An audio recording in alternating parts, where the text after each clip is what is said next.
Hello, now we will be looking at one model of memory which is called the information processing model of memory. The earliest theorists thought of human memory to something akin to a computer. In a computer, we feed in information, it is held in storage and it is available for use when we need it. Models of memory that are based on this idea are called information processing theories. One of the first and most influential of information processing theories of memory was Atkinson and Shiffrin's model given in 1968. According to this model, there are three main types of memory storages. They are sensory memory or sensory register, short-term memory and long-term memory. Each of these storages vary in terms of the time interval for which they store information and also the function that each of them serves.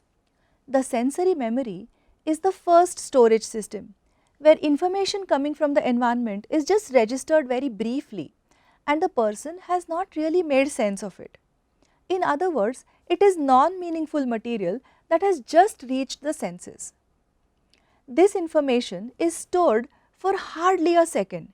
This information could either be iconic, that means visual, or echoic, that means auditory, or even from other senses like taste, smell or touch. Short-term memory is the next storage system where information is held for about 20 to 25 seconds. Here, the information is registered as meaningful material rather than as just raw sensory impressions. For example, when we complete an online transaction, we have to key in an OTP. We read the 6-digit number, rehearse it and then we key it in to complete the transaction. We do not remember this OTP after we have used it. Thus, information from short-term memory is typically lost after about 15 to 25 seconds. Finally, long-term memory is the biggest storage system where information is held for unlimited time. Sometimes, events that have happened to us when we were very small may stay in our long-term memory for our entire lifetime. There is also no limit to how much information can be stored in our long-term memory.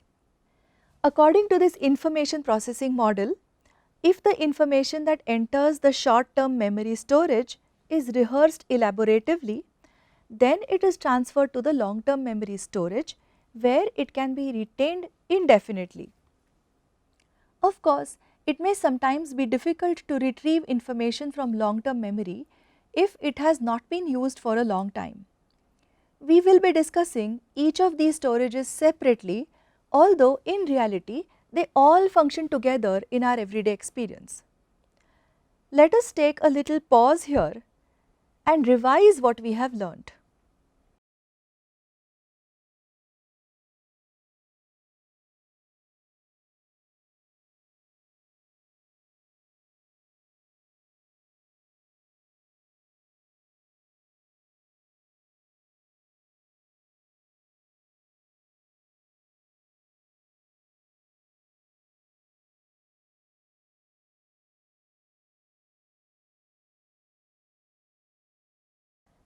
Okay, let us now understand each one of these storages.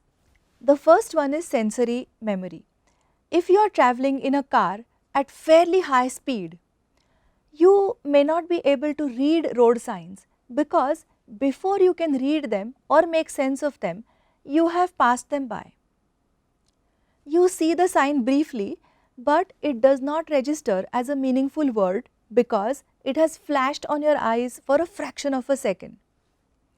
If you have experienced a jungle safari, you may have found that your tour guide is able to pick up monkey calls and deer calls, signaling the presence of a tiger, while you don't. These animal calls are brief and sometimes faint, and so they may not get registered even though they have fallen on your ears. You might have even noticed that as you learn to attend carefully, you also become skilled in noticing these calls yourself. So, one characteristic of our sensory register is that if the information gathered in it is not transferred to short-term memory, it is lost forever. As explained before, there are different types of sensory inputs that we keep receiving all the time. Visual inputs like lights, colors and sights are called iconic memory, while auditory inputs such as the sound of something falling on the ground or the momentary sound of a bell is called echoic memory. While iconic memory lasts only for about 1 second, echoic memory may last for up to 3 or 4 seconds. There are also smells, tastes and touch that may be very brief, and if not transferred to our short term memory, they may be lost permanently. Scientists say that our sensory memory is a very accurate system, though it is able to store information for a very brief period. It is able to store an exact replica of whatever stimulus it is exposed to. You may be wondering that if this information is held only for a second, how then do we even know that a sensory memory exists? Because by the time we try to say what we have seen or heard, it is already going to be lost. George Sperling conducted a series of brilliant experiments and proved that sensory memory exists and it can hold a good amount of information. Sperling exposed people to a pattern like this for about 1/20th of a second. He then asked people to recall what they had seen. Most people could recall only 4 or 5 of the alphabets, although they knew that they had seen many more. But by the time they began to recall the letters, they had forgotten them. Sperling thought that maybe the sensory register had a more accurate picture of what they had seen, but because the time for which it can be retained was so less, they could not accurately report what they had seen. Sperling thought of a clever plan to check this possibility. In the new design of the experiment, either a high, medium or low tone was sounded just after people had been exposed to the letters. People were told that if a high tone is sounded, they were supposed to recall letters in the highest line. If a medium tone was sounded, they had to recall letters from the middle line. And if a low tone was sounded, they had to recall letters from the lowest line. People did not know in advance which tone was going to be sounded. Because the tone was sounded after the exposure to the set of letters, people had to rely only on their memory to report the letters. Surprisingly, people could recall the letters accurately, regardless of whether they had to recall the first, middle or the lowest line. Sperling thus proved that people had accurately registered the whole pattern. He then gradually increased the time interval between exposure to the pattern of letters and the sound. People's recall declined as the time gap between the exposure and the tone increased. Sperling found that people could not recall the row accurately at all after the time gap reached to 1 second.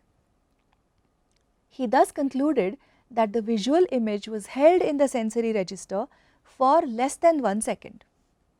To conclude, our sensory memory is an accurate snapshot, visual, auditory or other kind of information, but immediately after being taken, it is replaced by another one. So in this module so far, we have started discussing about the information processing model of memory, out of which we have looked more closely at the sensory memory.